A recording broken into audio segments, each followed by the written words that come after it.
Hi hello friends, எல்லாருக்கும் வணக்கம்.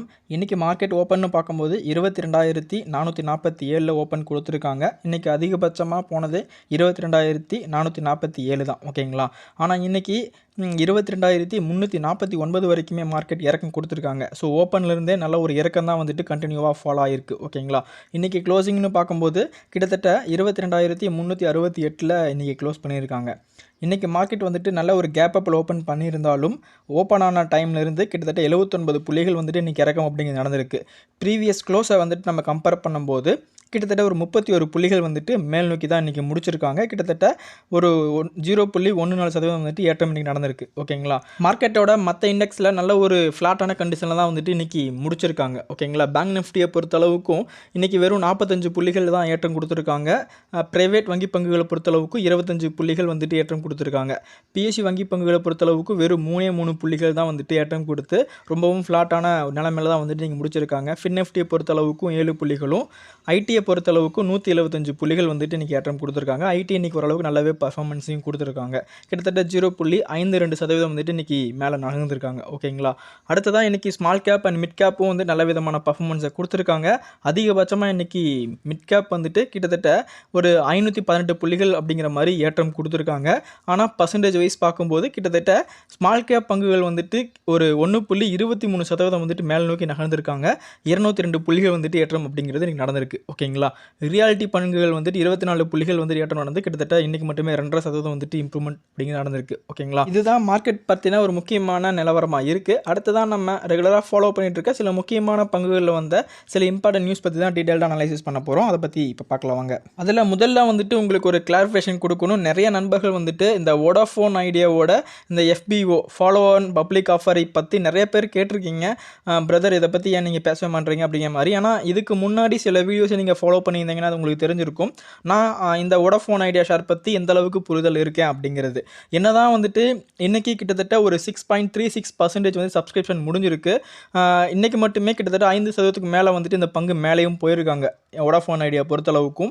என்னதான் டெக்னிக்கலாகவும் சரி நல்ல ஒரு இம்ப்ரூவ்மெண்ட் கொடுத்தாலும் ஒரு ஃபண்டமெண்டலாக பார்க்கும்போது ஒரு லாஸ் மேக்கிங் கம்பெனி மேலே என்னால் ரொம்ப நம்பிக்கையாக இன்வெஸ்ட் பண்ண முடியல. அதனால தான் வந்துட்டு இந்த பங்குகளில் வந்துட்டு கொஞ்சம் ரொம்ப கேர்ஃபுல்லாக இருங்க. இதில் ரிஸ்க் அப்படிங்கிறது ரொம்ப அதிகமாக இருக்குது. மினிமம் வந்துட்டு ஒரு 150% ரிஸ்க் அப்படிங்கிறது இருக்குது. ஸோ அதனால் ரொம்ப கேர்ஃபுல்லாக இந்த மாதிரி பங்குகளை ஹேண்டில் பண்ணணும், சரிங்களா. அதனால் என்னால் ஓரளவுக்கு ரிஸ்க் எடுக்க முடியும், ஆனால் அதிகப்படியான ரிஸ்க் என்னால் எடுக்க முடியாது. அப்படிங்கிறதுனால இந்த மாதிரி பங்குகள்லேருந்து நான் கொஞ்சம் வெளியே தான் இருக்கேன், ஓகேங்களா. ஸோ அந்த மாதிரி லிஸ்ட்டில் இந்த பங்கு தான் எஸ் பேங்க்கும். ஆனால் இப்போ வந்துட்டு அவங்களோட பர்ஃபார்மன்ஸ் அவங்களோட எல்லாமே இம்ப்ரூவ்மெண்ட் கொடுத்துருக்காங்க. ஸோ அந்த மாதிரி பிற்காலத்தில் வோடாஃபோன் ஐடியா மக்களோட நம்பிக்கையை சம்பாதிச்சு அவங்களோட கஸ்டமர் பேஸை வந்துட்டு கொஞ்சம் இம்ப்ரூவ்மெண்ட் ஆக ஆரம்பிக்குது. அப்படிங்கிற சமயத்தில் நம்ம உள்ள என்ட்ரு ஆகலாம். ஆனால் இப்போ வந்துட்டு லட்சக்கணக்கில் ஒவ்வொரு மந்த்லேயும் வந்துட்டு அவங்களோட சப்ஸ்கிரைபர்ஸ் கவுண்ட் அப்படிங்கிறது குறைஞ்சிட்டு இருக்குது. ஸோ இந்த மாதிரி ஒரு ரெண்டும் கெட்டா அப்படிங்கிற நிலையில் இருக்கும்போது நம்ம ஒரு பங்கில் உள்ளே போயிட்டு பின்னாடி நம்ம கஷ்டப்படக்கூடாது அப்படிங்கிறதுக்காக தான் வந்துட்டு நான் இவ்வளோ தூரம் உங்களை சொல்லிக்கிட்டு இருக்கேன். ஸோ நான் என்ன சொல்ல வரேன் அப்படிங்களுக்கு புரிஞ்சிருக்குன்னு நினைக்கிறேன். ஸோ நான் இந்த பங்கில் உங்களுக்கு இன்வெஸ்ட் பண்ண வேண்டாம்னு சொல்லலை. கண்டிப்பாக நீங்கள் அனலைஸ் பண்ணிவிட்டு உங்கள் ஓன் ரிஸ்கில் வந்துட்டு என்ன வேணால் பண்ணலாம், இன்வெஸ்ட் பண்ணலாம். ஆனால் என்னோட ஒப்பீனியன் என்ன அப்படிங்கிறத பற்றி தெரிஞ்சுக்கோங்க, ஓகேங்களா. அடுத்ததாக ஐநாக்ஸ் வின் பற்றி உங்கள்கிட்ட ஒரு முக்கியமான விஷயம் டிஸ்கஸ் பண்ணணுங்க. அதாவது கம்பெனியை பொறுத்தளவுக்கும் லாஸ்ட் ஒரு 1 வீக்காக ஷேர் நல்ல விதமான பர்ஃபார்மன்ஸை கொடுத்துருக்காங்க. ஆல்மோஸ்ட் ஒரு 11% பக்கம் வந்துட்டு நல்ல ஒரு இம்ப்ரூவ்மெண்ட் வந்துட்டு கொடுத்துருக்காங்க. இதுக்கு முக்கியமான காரணம் கம்பெனி தரப்பில் இருந்து அவங்க ஒரு போனஸ் தரக்கான ஒரு கன்சிடரேஷனில் இருக்காங்க. இன்னும் அதுக்கான கன்ஃபர்மேஷன் கிடைக்கல. ஒரு பேச்சுவார்த்தைகள் அப்படிங்கிறது போர்டு மீட்டிங்கில் நடந்திருக்கு. மேபி அதுக்கான பாசிபிலிட்டிஸ் அப்படிங்கிறது ரொம்ப அதிகமாக இருக்குது. அதனால் ஐநாக்ஸ் வின்னோட இன்வெஸ்ட்மெண்ட் அப்படிங்கிறது இப்போ ரீசெண்ட் டைமில் நல்லாவே இம்ப்ரூவ்மெண்ட் ஆகிட்டு இருக்கு. ஆல்ரெடி இந்த பங்கை பற்றி நம்ம முன்னாடியே டிஸ்கஸ் பண்ணியிருக்கோம் ஃபியூ வீக்ஸ் முன்னாடி. அப்போ கூட நம்ம பையிங் ரேஞ்சாக வந்துட்டு நம்ம ஒரு 400 to 420 அந்த பங்கை நீங்கள் கன்சிடர் பண்ணுங்கள் அப்படின்னு நான் சொல்லியிருக்கேன். ஸோ நிறைய பேர் இந்த வீடியோ பார்த்துருக்க வாய்ப்புகள் இருக்குது. இப்போ கரண்ட்டாக வந்துட்டு இந்த பங்கு ஸ்விங் ஹையில் இருக்காங்க. ஸோ இந்த சமயத்தில் இந்த பங்கை போனஸ்க்காக நீங்கள் கன்சிடர் பண்ணுறது எனக்கு தெரிஞ்சு நல்ல விஷயமா தோணலை. ஸோ வெயிட் பண்ணுங்கள். நம்ம சொன்ன லெவல் வந்துச்சு அப்படின்னா அங்கே நீங்கள் வந்துட்டு பைக்கு கன்சிடர் பண்ணுங்கள், ஓகேங்களா. கரண்ட்டாக கிட்டத்தட்ட பங்கு வந்துட்டு ஒரு 600 அந்த ரேஞ்சில் தான் இருக்காங்க, ஓகேங்களா. ஸோ எனக்கு தெரிஞ்சு ரொம்ப சீக்கிரமாக 531 அப்படிங்கிற ரேஞ்சை அவங்க டச் பண்ணுவாங்க. மேபி இந்த இடத்துல கூட நீங்கள் ஒரு சம் அமௌண்ட் ஆஃப் பையிங் அப்படிங்கிறத பண்ணலாம். ஸோ ரொம்ப ஒரு நல்ல இறக்கம் வருது அப்படிங்கிற பட்சத்தில் வந்துட்டு உங்களுக்கு இந்த 400 அப்படிங்கிறது ரொம்ப பெஸ்ட்டான ஒரு பையிங் ஆப்பர்ச்சுனிட்டியாக இருக்கும். ஏன்னா இந்த லெவல் வந்துட்டு ஒரு இன்ஸ்டியூஷனல் பையிங் ஜோனாக இருக்கிறனால அதுக்கான பாசிபிலிட்டிஸ் அப்படிங்கிற ரொம்ப அதிகமாக இருக்குது. ஸோ அதனால் முன்னாடி நான் சொன்ன மாதிரி வந்துட்டு அகெயின் நீங்கள் இந்த 520 510 அந்த ரேஞ்சில் கூட நீங்கள் அந்த பங்கு கன்சிடர் பண்ணுங்கள். ஓகேங்களா? ஸோ நான் அந்த 2 லெவலையும் நீங்கள் நோட் பண்ணி வச்சுக்கோங்க. இந்த 2 லெவலில் நீங்கள் எங்கே பை பண்ணாலும் எனக்கு தெரிஞ்சு உங்களுக்கு ப்ராஃபிட் கிடைக்க வாய்ப்புகள் இருக்குது. ஓகேங்களா? ஆனால் கரண்ட் பொசிஷனில் பை பண்ண வேண்டாம். நல்ல ஒரு ஸ்விங் ஹையில் இருக்காங்க அப்படிங்கிறது என்னோட ஒப்பீனியன். ஸோ நீங்களும் அனலைஸ் பண்ணிவிட்டு உங்களோட முடிவெடுங்க. சரிங்களா? அடுத்ததான் யூனியன் பேங்க்குக்கு வந்துட்டு ஒரு முக்கியமான நியூஸ் கிடச்சிருக்குங்க. ஏன்னா ஒரு பேங்க்குக்கு முக்கியமாக அந்த ப்ரைவேட் பேங்காக இருந்தாலும் சரி, பப்ளிக் பேங்காக இருந்தாலும் சரி, என்பிஏ நான் பர்ஃபார்மிங் அசட் அப்படிங்கிறது ரொம்ப முக்கியமான விஷயமா இருக்கும். ஒவ்வொரு பேங்க்குகளும் வந்துட்டு இதை கரெக்டாக மெயின்டைன் பண்ணுறதுக்கு ஏகப்பட்ட போராட்டங்களை வந்துட்டு பண்ணிகிட்டு இருக்காங்க. ஏன்னா அவங்க லோனை எப்படியாச்சும் ரீபே பண்ண வைக்கணும் ஒவ்வொரு கஸ்டமர்ஸையும் அப்படிங்கிற மாதிரி வந்துட்டு அதுக்குன்னு செப்பரேட்டாக டீம் அமைச்சு வந்துட்டு ஏகப்பட்ட பணிகள் அப்படிங்கிறது நடந்துட்டு தான் இருக்கும். ஸோ அந்த மாதிரி இருக்கிற சமயத்தில் இப்போ யூனியன் பேங்க்குக்கு வந்துட்டு பிஜிஆர் எனர்ஜி சிஸ்டம்ஸோட டெப்ட் வந்துட்டு அப்படியே என்பிஏக்கு மூவ் ஆக போகிறதா வந்துட்டு கம்பெனி தரப்புலேருந்து குறிப்பிட்டிருக்காங்க. ஸோ இந்த நிறுவனத்திடமிருந்து வர வேண்டிய மொத்த தொகையும் அப்படிங்கிறது பார்க்கும்போது கிட்டத்தட்ட 3758 கோடியாக ரெஜிஸ்டர் ஆகிருக்கு. இது ஃபண்ட் பேஸ்டு பாரோயிங்ஸ் இருக்குது, இதில் நான் ஃபண்ட் பேஸ்டு பாரோயிங்ஸ் இருக்குது. ஓகேங்களா? ஸோ ஃபண்ட் பேஸ்டு பாரோயிங்ஸ்னு பார்க்கும்போது கிட்டத்தட்ட ஒரு 1400 கோடி வந்துட்டு அதுக்காக கொடுத்துருக்காங்க. ஸோ நான் ஃபண்டில் வந்துட்டு கிட்டத்தட்ட ஒரு 2358 கோடி அப்படிங்கிற மாதிரி கொடுத்துருக்காங்க. ஸோ இது டோட்டலாக வந்துட்டு கிட்டத்தட்ட ஒரு 3758 கோடி வந்துட்டு இப்போ லாக் ஆகிருக்கு. ஸோ இப்போ தான் ரீசெண்ட் டைமில் யூனியன் பேங்க் நல்ல ஒரு பர்ஃபார்மன்ஸை கொடுத்துருக்காங்க. ஸோ இப்போ கரண்ட்டாக வந்துட்டு நம்ம லாஸ்ட்டாக பார்க்கும்போது ஒரு 150 அப்படிங்கிற ரேஞ்சில் இருந்தாங்க. இந்த நியூஸ்னால இன்றைக்கி மட்டுமே கிட்டத்தட்ட ஒரு 2.5% வந்துட்டு இறக்கம் அப்படிங்கிறத கொடுத்துருக்காங்க. கரண்ட்டாக 146 அப்படிங்கிற ரேஞ்சில் இருக்காங்க. ஓகேங்களா?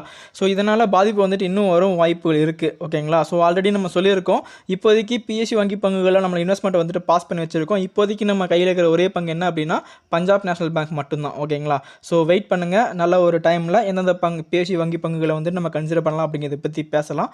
இப்போதைக்கு எல்லா பங்குகளும் வந்துட்டு ஒரு சைடு தான் வந்துட்டு மூவ் பண்ணிட்டு இருக்காங்க. ஓகேங்களா? அடுத்ததான் நம்ம இன்வெஸ்ட்மெண்ட்டில் ஒரு முக்கியமான பங்கான HDFC பங்கோட ரிசல்ட் அப்படிங்கிறது வந்துருக்கு. அதை பற்றி தான் இப்போ கிளியரான அனலைசஸ் பண்ண போகிறோம். இதில் ரிசல்ட்னு பார்க்கும்போது ஒரு மிக்ஸ்டப்பான ரிசல்ட்டாக தான் இருக்குது. நெட் ப்ராஃபிட் சைடு பார்க்கும்போது கம்பெனி சூப்பரான ஒரு ரிட்டர்ன்ஸை கொடுத்துருக்காங்க. அதே வந்துட்டு நீங்கள் சேல்ஸ் ரெவன்யூ சைடு பார்க்கும்போது வந்துட்டு எனக்கு தெரிஞ்ச ஒரு டிக்ளைன் நடந்திருக்கா அப்படிங்கிற மாதிரி சந்தேகமும் வருது. ஓகேங்களா? ஸோ ரெவன்யூ சைடு பார்க்கும்போது டிசம்பர் குவார்ட்டரில் 78,008 கோடி அப்படிங்கிற மாதிரி ரெஜிஸ்டர் பண்ணியிருக்காங்க. ஆனால் கரண்ட்டாக கிட்டத்தட்ட 79,434 கோடி அப்படிங்கிற மாதிரி வந்துட்டு கொஞ்சம் அப் ட்ரெண்டில் தான் முடிச்சிருக்காங்க. ஓகேங்களா? ஆனால் இன்ட்ரெஸ்ட் அதே சமயத்தில் எக்ஸ்பென்சஸ் வந்துட்டு நம்ம பார்க்கும்போது ஸோ ப்ரீவியஸ் டைமை விட ரொம்பவும் அதிகமான ஒரு எக்ஸ்பென்சஸ் இன்ட்ரெஸ்ட் அப்படிங்கிறத இன்றைக்கி பே பண்ணியிருக்காங்க. ஸோ அதன் காரணமாக வந்துட்டு ஃபைனான்சிங் ப்ராஃபிட்டில் கிட்டத்தட்ட -27,196 கோடி அப்படிமா ரெஜிஸ்டர் பண்ணியிருக்காங்க. ஃபைனான்சிங் மார்ஜின்னு பார்க்கும்போது கிட்டத்தட்ட -34% இருக்குது. ஆனால் இதே ப்ரீவியஸ் டைமாக பார்க்கும்போது -15,764 கோடி வந்துட்டு ரெஜிஸ்டர் பண்ணியிருக்காங்க. அது -20 கோடி. ஸோ இந்த ஒரு பர்ஃபார்மன்ஸ் எனக்கு தெரிஞ்சு கொஞ்சம் புவராக இருக்க மாதிரி ஃபீல் ஆகுது. ஆனால் அதர் இன்கமில் வந்துட்டு கிட்டத்தட்ட 44,958 கோடி அப்படிமா ரெஜிஸ்டர் பண்ணியிருக்காங்க. ஆனால் ப்ரீவியஸ் டைமில் வெறும் 37,000 கோடி தான் வந்துட்டு ரெஜிஸ்டர் பண்ணியிருந்தாங்க. இந்த ஒரு காரணத்தினால வந்துட்டு இவங்க நெட் ப்ராஃபிட்டில் நல்ல விதமான இம்ப்ரூவ்மெண்ட்டை கொடுத்துருக்காங்க. போன டைம் 17,718 கோடி கொடுத்த இடத்துல கரண்ட்டாக கிட்டத்தட்ட 18,013 கோடி அப்படிங்கிற ரெஜிஸ்டர் பண்ணியிருக்காங்க. இது இந்த பேங்கை பொறுத்தளவுக்கு ரொம்ப ஒரு பெட்டரான ஒரு ரிசல்ட்டாக அமைஞ்சிருக்கு. மற்றபடி வந்துட்டு பேங்க் ஒரு ரிசல்ட் பார்க்கும்போது எனக்கு தெரிஞ்ச ஒரு மிக்ஸ்டப்பான ரிசல்ட்டாக தான் ஃபீல் ஆகுது போன குவார்ட்டர் கம்பேர் பண்ணும்போது. ஸோ குமுலேட்டிவாக வந்துட்டு மார்ச் 2024 பேங்க் எந்த மாதிரி பர்ஃபார்மன்ஸ் கொடுத்துருக்காங்க அப்படின்னு பார்க்கும்போது வந்துட்டு கொஞ்சம் ஒஸ்டான பர்ஃபார்மன்ஸ் அப்படின்னு கண்டிப்பாக சொல்லி தான் ஆகணும். ஆனால் ரெவன்யூ சைடு நல்லாவே வந்துட்டு பேங்க் சைடு இம்ப்ரூவ்மெண்ட் கொடுத்துருக்காங்க. ஏன்னா போன டைம் வந்துட்டு 1,70,754 கோடி கொடுத்த இடத்துல கரண்ட்டாக 2,83,647 கோடி அப்படிமா கொடுத்துருக்காங்க. ரொம்பவும் அதிகமான இம்ப்ரூவ்மெண்ட். அதே சமயத்தில் இன்ட்ரெஸ்ட் அண்ட் எக்ஸ்பென்சஸ் வந்துட்டு ரொம்பவும் அதிகமாக செலவாயிருக்கு. ஸோ அதனால் வந்துட்டு நெகட்டிவில் வந்துட்டு ஃபைனான்சிங் ப்ராஃபிட்டை இந்த டைம் ரெஜிஸ்டர் பண்ணியிருக்காங்க. இது வரைக்கும் வந்துட்டு அவங்க மைனஸில் ரெஜிஸ்டர் பண்ணதே கிடையாது. முதல் முறையாக வந்துட்டு இப்போ இவங்க மைனஸில் ரெஜிஸ்டர் பண்ணியிருக்காங்க. அதனால் வந்துட்டு ஃபைனான்சிங் ப்ராஃபிட் +18%லேருந்து கரண்ட்டாக -17% வந்துட்டு குறைஞ்சிருக்கு. கண்டிப்பாக அது ஒரு நெகட்டிவ். ஓகேங்களா?